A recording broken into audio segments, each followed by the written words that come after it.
Numa cidadezinha, um cortejo levava uma família que tinha tanto choro e tanta lágrima. O pai daquela família tinha falecido. A esposa vinha atrás derramando em lágrimas. Pedrinho, cidadão da cidade, conhece aqueles garotinhos com cabelinho arrepiado, dentinho falhado na frente, cheio de sardinha, que adora aprontar, só observava aquela procissão.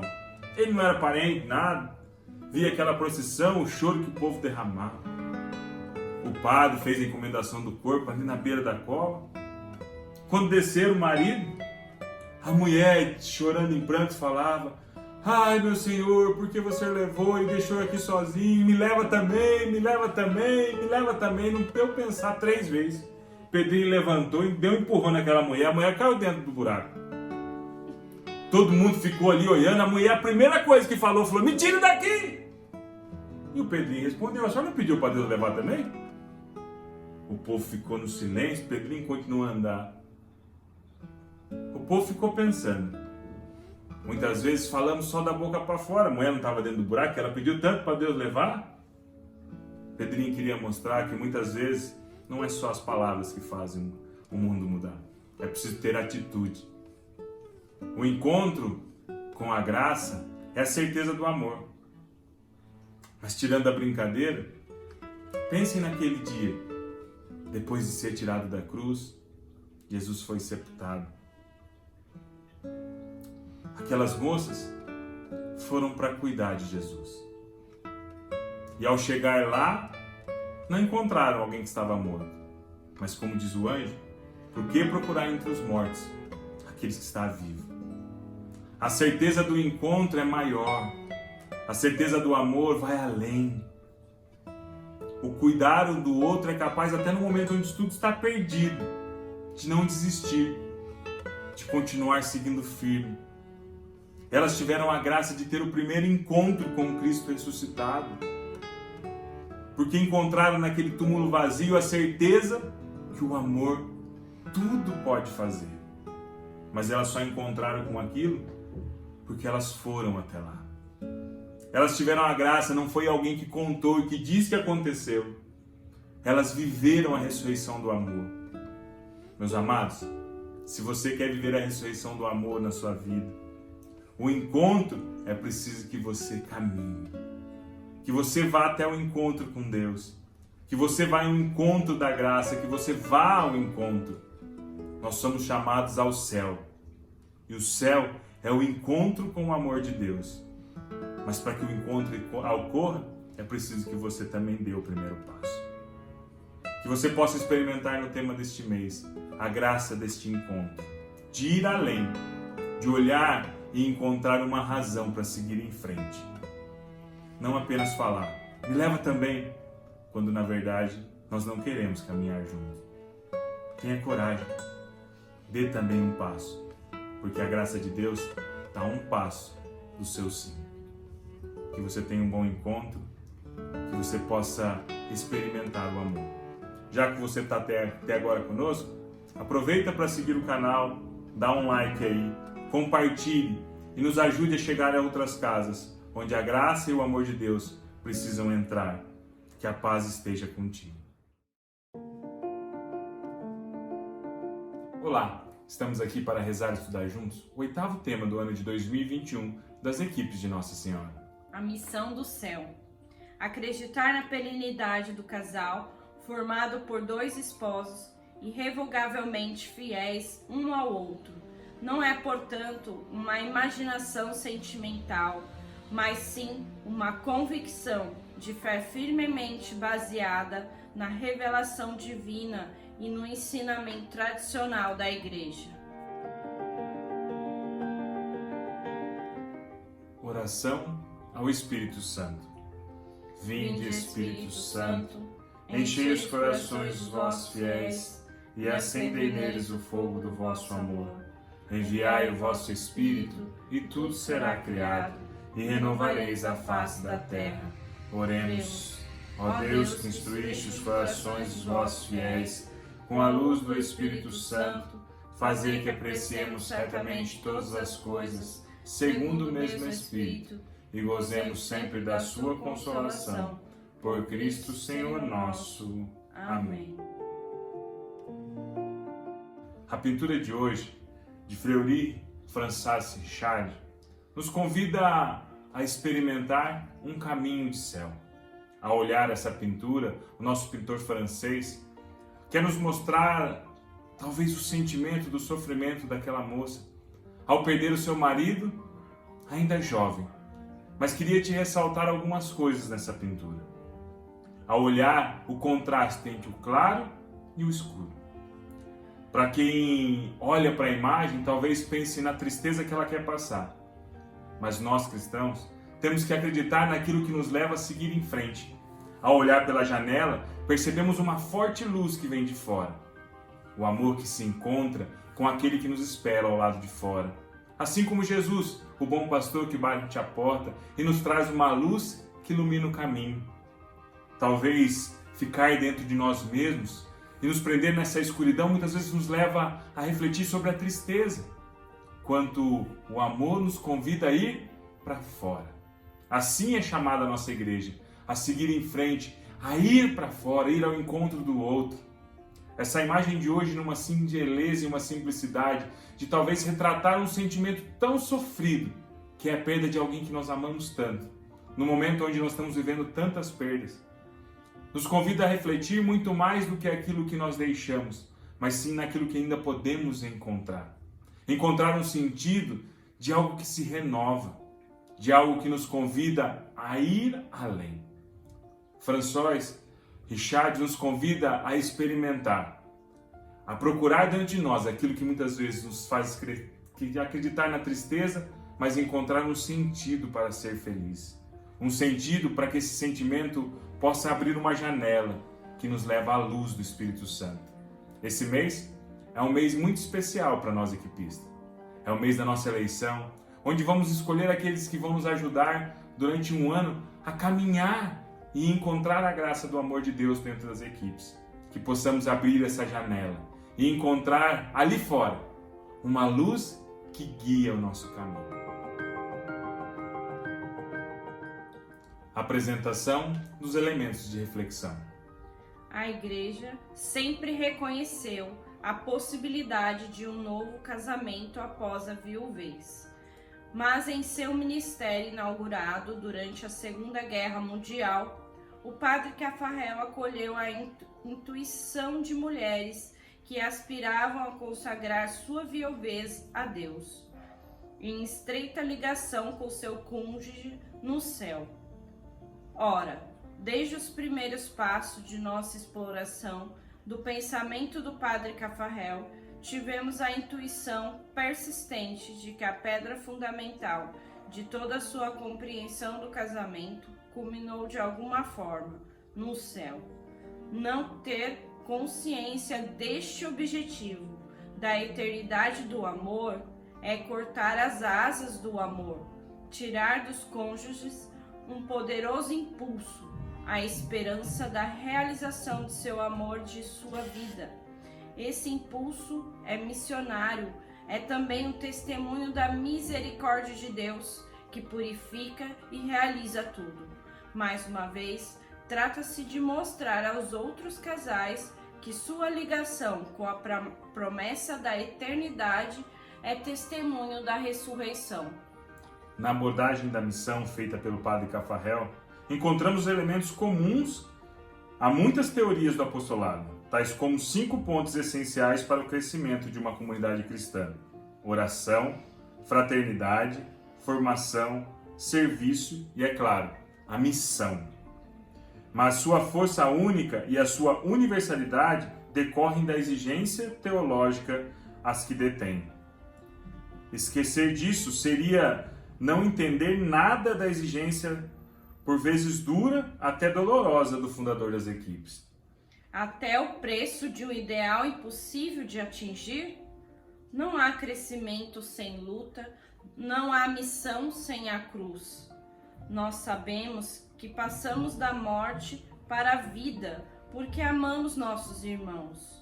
Morte, ressurreição, a passagem da Páscoa é a lei comum de todas as realidades cristãs. O risco seria esquecer o termo, perder-se numa espécie de ativismo missionário no campo terreno demais. Tentar convencer as pessoas da superioridade do casamento cristão, salvando a santidade. Uma realidade, um órgão no corpo humano, uma peça numa máquina, só pode ser bem compreendida em termos de todo do qual faz parte, do seu destino no conjunto. E qual é o propósito dessa obra teologal? Formar um povo para o louvor da sua glória. E no casamento se conjugam a fonte e a realidade mais expressiva desta glória do céu, das núpcias de Deus e da humanidade. Mais forte que a morte. O amor dos cônjuges, purificado pelo perdão e pela prova de uma vida, é engrandecido numa caridade que brota do Cristo. É mais forte que a morte. Por favor, me escutem. Mas primeiro, fiquem em silêncio. Recolhem-se. Estas coisas que eu quero lhes dizer só podem ser ouvidas com o coração. Um coração pacificado, um coração amoroso, um coração que crê. Diz-nos o padre Cafarel. Desde 1940, os testemunhos de numerosas viúvas, cujo caminho ele acompanha, o fazem entender esta certeza de que a autêntica caridade continua a ligar os cônjuges separados pela morte. Os esposos verdadeiramente unidos sabem quando seu amor é uma fonte inesgotável de alegria. Eles sabem que além do cansaço terreno, uma eternidade de amor os espera e que estão ali, irão comungar um com o outro como nunca antes aqui na Terra. Esta é a etapa final da missão do casal. A fé e a esperança passarão, não a caridade tirada de Deus. A união santificada dos esposos os faz participar do ministério da glória das núpcias do Cristo e da Igreja. É inconcebível que esta caridade desapareça se for autêntica. Em um discurso de Pio XII, em 1957, retomado mais tarde, que valida essa intuição ousada, longe de discutir os laços do amor humano e sobrenatural contraído pelo casamento, a morte pode aperfeiçoá-los e fortalecê-los. O padre Cafarel acrescentou um pouco depois: vosso amor mútuo é amor ágape, um amor caridade. Então, alegrai-vos. É a prova indiscutível de que já não sois mortos, mas vivos, na medida em que observardes o novo mandamento. Inaugurareis em vosso lar a vida eterna, da qual São João nos fala sempre. A missão das equipes se cumpre no céu. Muito cedo, o padre Cafarel foi questionado sobre o lugar dos equipistas que passavam pelo sofrimento da morte de seu cônjuge. Ele desaconselhava sua exclusão, por seu impressionante testemunho de permanência da caridade conjugal, além da morte, é da imensa força para toda a equipe. O amor se transfigurado pela caridade não pode ser transitório ou passageiro, ele tem um valor eterno. Também há entreajuda para fazer crescer o amor dos cônjuges. Dentro das equipes se revela sob uma nova luz. Não só a santidade individual está em jogo, mas o destino eterno do amor dos cônjuges. O conforto trazido por esses viúvos dentro das equipes torna-se fonte considerável de consolo e esperança para os casais que vivem e lutam na fidelidade do dia a dia. A morte de um cônjuge não é uma espécie de parêntese que fecha o casamento. Aquele que permanece e continua o trabalho de crescimento cristão, através da oração, intercede para apressar a entrada na glória do seu cônjuge, ou nas dificuldades do dia a dia, do trabalho familiar, de acompanhamento dos que estão próximos. Ele se apoia na oração daquele que está perto de Deus. A dupla aceitação da morte física do seu cônjuge e da sua ausência na vida cotidiana, abre um caminho de oferta total em vista a uma posse mais profunda de Cristo. Vai, vende tudo e dá teus bens. Em troca, se cumpre o ponto final da missão mencionada no capítulo 3. O Cristo realiza o renascimento do amor do cônjuge em uma caridade que tem uma força de eternidade. Assim se explica o compromisso missionário do Padre Cafarel com a viuvez consagrada. Sim, a viuvez consagrada é de fato a realização e a perfeição do sacramento do matrimônio. O sacramento que não esgotou suas virtudes de graça pela morte do cônjuge produzirá frutos abundantes de santidade e a viúva ou viúvo consagrado dá pleno crédito ao seu valor santificante. Textos para reflexão e testemunho. Padre Cafarel. Está tudo acabado e tudo é novo. A sobrevivência do amor, do casamento, é uma ilusão. Como uma união física, o casamento já não existe mais. Como união dos corações, posse mútua, o casamento não existe mais. Aquele que Deus tirou não pertence mais àquele que permanece. Mas se o casal, através daquele que permanece, aceita esta morte, então, misteriosamente, ele se salva em sentido daquele que chegou ao seu fim. O casamento de cada um no Cristo. Nesse sentido, também além da morte concedida, o casal chega a uma nova forma, no Cristo, a quem por esta morte, cada um está unido. Cada um encontra todos aqueles que são um com Cristo, e, portanto, muito especialmente aquele ou aquela que foi o companheiro de viagem e o ajudante providencial na caminhada em direção a Cristo. O casal, através da morte, passou deste mundo para o mundo de Deus, mas não sem passar por uma metamorfose radical. Este novo estado, que será o da eternidade, onde em Deus serão recuperados, transformados os mais altos valores humanos. O viúvo ou a viúva é chamado para viver agora. Pio XII, 16 de setembro de 1957.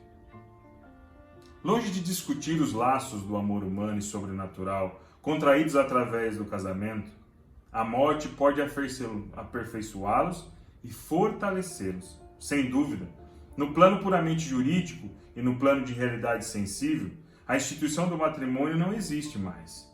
Mas, constituída em sua alma, ela lhe dava força e beleza. Permanece o amor conjugal, com todo o seu esplendor, seus votos de eternidade. Assim como permanecem os seres espirituais, livres que se dedicam um ao outro. Viúvo permanecerá unido ao espírito da esposa, que lhe seguirá em Deus atitudes de amor, a tornar-lhe e dará a utilidade da sua clara evidência. Padre Cafarel. No ensinamento de Pio XII é claro, além da morte de um dos cônjuges, o vínculo carnal não existe mais, nem o vínculo jurídico, nem o sacramento do matrimônio, que, como todos os sacramentos, pertence à Igreja da Terra.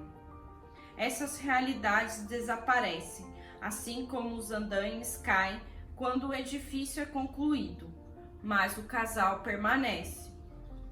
Se, porém, permanece o amor conjugal, a alma do casal, que há entre dois seres espirituais e livres, transcende o impulso e a união dos corpos, e com a condição, é claro, de que esse amor seja de fato um dom recíproco, sempre atual, pois não existe mais um dom fixo e uma chama fixa. Os cônjuges podem até experimentar uma presença mútua, mais íntima, mais profunda, mais forte, já no estado da viuvez. No dia do reencontro eterno, eles se amarão com uma perfeição de amor insuspeita na terra, pois se conhecerão completamente, transparente a este que eles veem cada um face a face. Então, o casal, tendo alcançado sua perfeita realização, cumprirá de forma plena sua vocação. Será finalmente um perfeito louvor a Deus Criador, que fez a união do homem e da mulher à sua imagem, e ao Cristo Salvador, que não só restaurou e depois do pecado original, mas tornou ainda mais admirável a imagem do sacramento da união com a Igreja. Papa Francisco, Amoris Letícia. Sua presença física não é mais possível, mas se a morte é uma coisa poderosa, o amor é tão forte quanto a morte. O amor tem uma intuição que lhe permite ouvir sem som e ver no invisível. Não se trata de imaginar o ente querido como ele era, sem poder aceitá-lo, transformado, como ele é agora.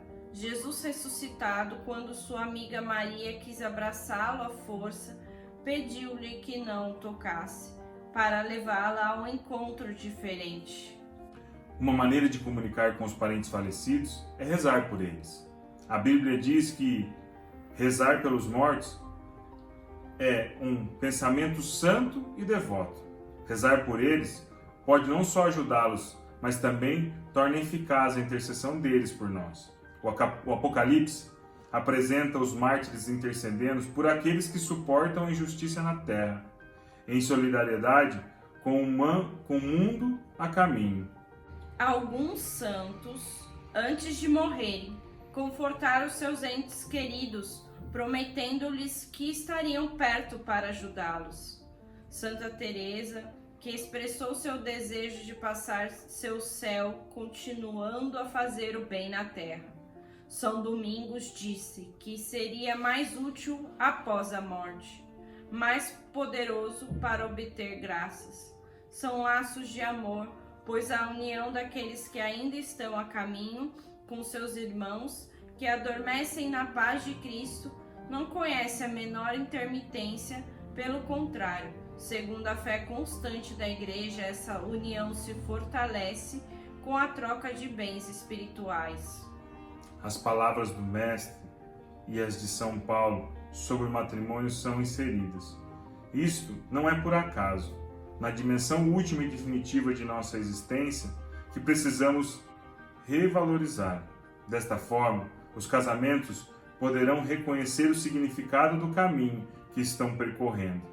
Na verdade, como já recordamos várias vezes nesta exortação, nenhuma família é uma realidade celestial e constituída de uma vez por todas. Mas a família requer um amadurecimento progressivo de sua capacidade de amar. Há um chamado constante que vem da comunhão plena da Trindade, da união maravilhosa entre Cristo e sua Igreja, daquela bela comunidade que é a família de Nazaré e da fraternidade sem mácula que existe entre os santos do céu. Testemunho. Desde aquele mês de inverno, quando Elizabeth se uniu ao pai, há 7 anos, no plano jurídico, tanto ao ponto de vista do Código Civil como o Código do Direito Canônico, não somos mais casados. Nossa comunidade jurídica foi dissolvida. O sacramento deixou de produzir seus efeitos. E, no entanto, Elizabeth sempre está muito perto de mim todos os dias e, sem dúvida, mais constantemente do que em certos momentos dos nossos 36 anos de casamento. É claro, há lembranças de dias felizes, alegrias, as tristezas. Os filhos, os netos prolongam essas lembranças. Como é bom relembrar, apesar da nostalgia que eles geram. Há também os arrependimentos, que não fui capaz de dizer ou fazer. Mas não há mais que isso. Você não pode viver no presente e no futuro com seus olhos apenas no espelho retrovisor. Elizabeth está aqui hoje como ontem. Falo com ela todos os dias, invoco-a, peço-lhe conselhos para minha vida, meus compromissos, minhas responsabilidades familiares. O lugar desse encontro é a Eucaristia. Na missa, na maioria das vezes nesta igreja, onde fomos paroquianos durante 24 anos, eu a encontro novamente porque sei que ela está com o Senhor e se faz presente no altar. E é a ela, desde que ficou doente, que devo essa prática quase diária que me é necessária e a qual procuro permanecer fiel. Depois que ela não está mais lá, e embora que minhas preces por cura não tenham sido atendidas, antes de mais nada rezo, para que se por acaso, mas acho que não, ela ainda não esteja na plena luz do Cristo, ela alcance muito em breve. Então, eu confio em muitas pessoas a essas situações. Peço-lhe, antes de tudo, que proteja e ilumine nossos filhos, enteados, netos, especialmente aqueles que ela não conheceu aqui na terra, aqueles que nascerão em breve. Peço também que interceda junto a Santa Virgem Maria por este, por aquele, para que o Senhor os acolhe e nos guie aqui na terra. A comunhão dos santos, ela realmente existe. Elizabeth, a boa conselheira, já durante a sua vida e principalmente nos últimos meses de sua doença, me tinha impressionado pela sua lucidez, pela segurança e pela bondade dos conselhos que ela dava à sua família, ou a este ou aquele amigo que a pediu, pensando primeiro nos outros. Não me revoltei com a sua morte. Sabíamos que sua peregrinação aqui na terra estava chegando ao fim e que eu ficaria sozinho. Senhor, seja feita a tua vontade. Nós nos amamos ainda mais nesses últimos dias, nesses últimos meses. E é este amor que nos une até hoje, pois acredito que ela ainda me ama também. No começo eu repetia para mim mesmo sem parar: não vamos envelhecer juntos. Claro que o sofrimento indescritível da separação está lá todos os dias, mas sem ela, minha bússola, eu estaria perdido. Não só perdido na terra, mas talvez perdido para o céu, onde sei que nos encontraremos novamente, embora seja difícil para mim imaginar como. Sugestão para o dever de sentais. Nosso amor é chamado à eternidade em Cristo. Obrigado, Senhor, por esta dimensão na qual talvez pensemos tão pouco. Vamos evocar tudo aquilo que nos faz crescer no amor e demos graça. Amados, o dever de sentar de si mesmo nos convida a pensar e talvez reviver o momento que temos passado junto e olhar quais os caminhos que ainda vamos seguir. Talvez seja realmente algo que pouco pensemos. Como será lá na frente? E lá na frente já está logo ali. E muitas vezes perdemos a oportunidade de construir algo, de um caminho que nos faz ainda mais unidos. Porque muitas vezes deixamos só para depois. Deixamos o tempo passar para depois dizer: podia ter sido diferente, podíamos ter feito isso, aquilo. Quando hoje Deus nos convida de uma forma tão linda nesse tema de estudo, nos convida a refletir quanto tempo temos perdido, que podemos aproveitar agora para viver a graça desse amor. Porque assim como uma semente que é necessária regar para que possa dar frutos, assim é o sacramento do matrimônio, assim é essa vida de oração, essa vida de plena graça de Deus. Celebrar a Eucaristia no encontro um com o outro, na oração do texto, no encontro da graça do amor. Experimente fazer um dever de sentar diferente dessa vez. Lembre-se daquilo que eles trouxeram até aqui, mas como será daqui para frente? Quando um resolver voltar à casa do Pai, como será viver a graça do encontro através da oração, através do amor? Te convido a pensar também nos casais que você conhece na sua comunidade, dentro das equipes, que hoje passam por este momento, para que eles também sejam canais de graça, que possam encontrar um no outro na Eucaristia, que possam encontrar o amor. O amor nada mais é do que servir, porque a alegria está em ver o outro sendo feliz.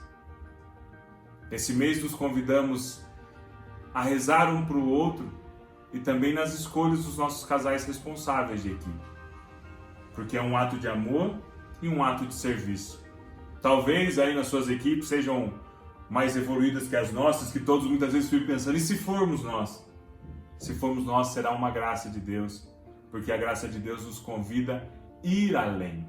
Se colocar a serviço é se colocar diante da graça de Deus e do amor. É um momento tão rico de experimentar mais o movimento e encontrar a graça um no outro. Esperamos que vocês tenham um lindo encontro e que a graça de Deus possa acompanhar sempre. E até a próxima.